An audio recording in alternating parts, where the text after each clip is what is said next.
আজকের একটা বাস্তব কথা বলবো আপনাদের মাদের জন্যে, মাদার, মা, তাদের বিষয় নিয়ে।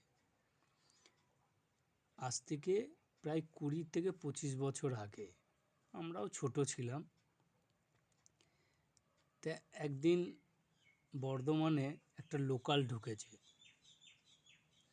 সেই লোকালটা ঢোকার পরে প্যাসেঞ্জার নেমে গেছে, গাড়িটা যাবে কারশেড। কিন্তু যে প্যাসেঞ্জার লাস্টে নামছে সে কিন্তু একটা ছোট শিশু, কাপড়ে জড়ানো একটা বাচ্চা ছেলে সিটের তলায় ভরা আছে। 5টা মানুষকে তারা ডেকে বলে যে দেখুন বাচ্চাটা পড়ে আছে। তো যাক, বাচ্চাটাকে বার করানো হয়। তা এত সুন্দর বাচ্চাটা, সে মেয়ে, কি বলবো, মন জুড়ে যাবে। গোলগাল চেহারা, ছোট শিশু। তাই মা যে জন্ম দিয়েছে সে কি এই ধরনের মা হয়? আমি আপনাদের কাছে প্রশ্ন করছি একটা, এই ধরনের মা হয় যে জন্ম দেওয়ার পর একটা ট্রেনে, লোকালে তাকে সিটের তলায় ভরে দিয়ে রেখে দিল? মা এমন হয়? আপনারা বলুন না একটু। হয় না এমনি মা। কিন্তু আমার নিজের চোখে দেখা বাস্তব ঘটনা।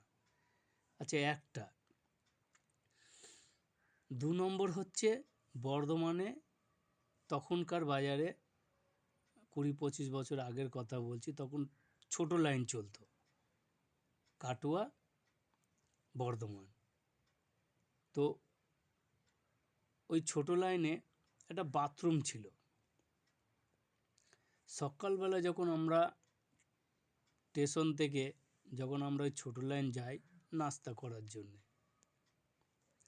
তো সেই নাস্তা করার জন্যে যাচ্ছিলাম, তো একটা মহিলা বাথরুমে গেছিলেন। বেরোবার টাইমে উনি একটা বাচ্চা নিয়ে বেরোচ্ছে। ওইখানে মেয়েদেরকে জড়ো করলো যে এই বাচ্চাটা এই বাথরুমের মধ্যে পড়েছিল। সেও কাপড় দিয়ে জড়ানো, পুরো গাটাকে ঢেকে দিয়েছে, মুখটাকে খুলে রেখে দিয়েছে। ঠিক সেম টু সেম ওই ঘটনা। তো সে আবার মেয়েগুলি জড়ো হয়, মানুষ জড়ো হয়, বলে না থানায় দিয়ে দাও, একে থানায় জানাও। তারপরে হয়তো কেউ গিয়ে, জিআরপি ছিলেন 2 নম্বরে, সেইখানে খবর দেয়, সেখান থেকে পুলিশ আসে, দিয়ে মেয়েটাকে নিয়ে যায়। তো মেয়েটা বলছিল যে স্যার বাচ্চাটাকে আমাকে দিয়ে দিন, আমি মানুষ করব। তো তারপর লিখিত ফিখিত হলো, হওয়ার পরে সেই বাচ্চাটাকে নিয়ে ওই মহিলাটা চলে গেল। তো আমার কথা হচ্ছে যে এই ধরনের মা হয়? এটা প্রশ্ন আপনাদের কাছে।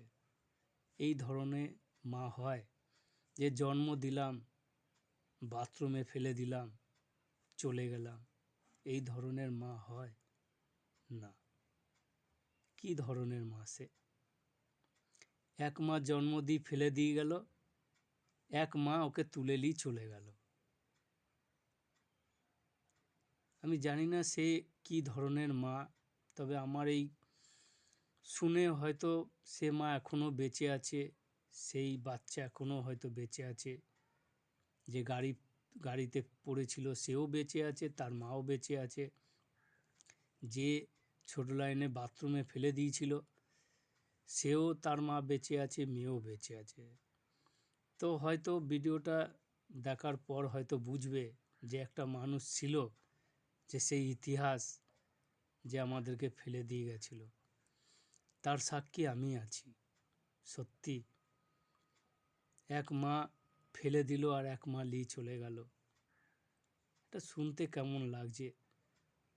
এ কি ধরনের এ দুনিয়া? তখনকার লোক বলতো নাকি এটা কলিযুগ, কলিযুগ, কলিযুগ, কলিযুগ। জানি না কি ধরনের কলিযুগ ছিল সেটা। তো যাই হোক, কেমন লাগলো আমি কিন্তু এগুলি বাস্তব কথা বলছি আপনাদের কাছে, কোনো আমার মিথ্যা কথা না। আমার নিজের চোখে যেগুলি আমি না দেখি আমি কোনো কথা বলি না কাউকে, কারণ আমি নিজেই একটা অনাথ ছেলে। আমি লোকের কথা কি তুলবো? অনেক কথা আছে যেটা আপনাদের আস্তে আস্তে আমি ভিডিওতে জানাবো, শুনবেন আপনারা। যে আমি যে কথা বলবো আমার A to Z, আমি মিথ্যা কথা কাউকে বলি না। যা বলি দেখেই বলি, বুঝেই বলি। তো আপনাদের কাছে এই জিনিসটা গল্প ভাববেন না, এটা বাস্তব ঘটনা। তো যাই হোক, আপনাদের কাছে তুলে ধরলাম। ভালো লাগলে শেয়ার করবেন, লাইক করবেন, কমেন্ট করবেন।